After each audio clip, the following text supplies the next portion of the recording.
In the mainstream news, I don't see enough talk about the offshoring of jobs from the US, the EU, to India.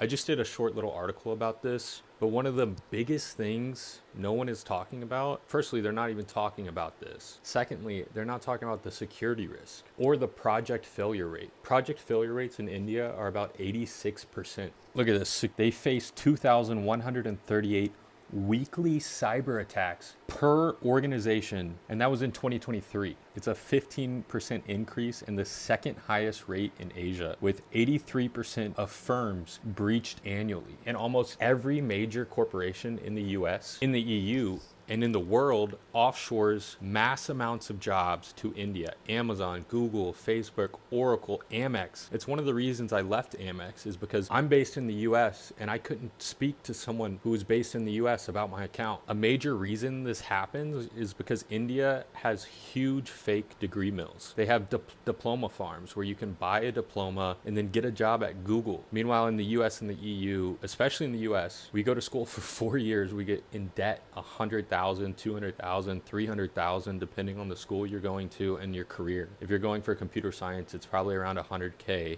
especially if you get your master's and you're trying to work at Google. Your whole team doesn't even know how to code and they're based out of India, and you're having massive cyber attacks. With the project failure rate, it's one of the reasons that all our tech is getting worse. 10 years ago, I'm sure everyone feels this. 10 years ago, Reddit was amazing. Instagram was amazing. Facebook was amazing. Almost every site you went to was wonderful. Now, if you try to go on AP News or BBC News or CNBC or whatever news outlet you go to, it's a web application. When you're going there to just read like a couple paragraphs of analysis of in-depth research, the site is actually a web application, which makes it super buggy, especially if you're using coders in India, because their project failure rate is 86%. I don't know why these MBAs think this is the right move. I have an MBA. Over the long term, with your security risk, with your project failure rate, with the insanely high turnover rate in India, over the long run, you're going to lose money. Projects aren't going to work. Your sites aren't going to work. It doesn't make sense. I don't know why corporations think this is the right move. The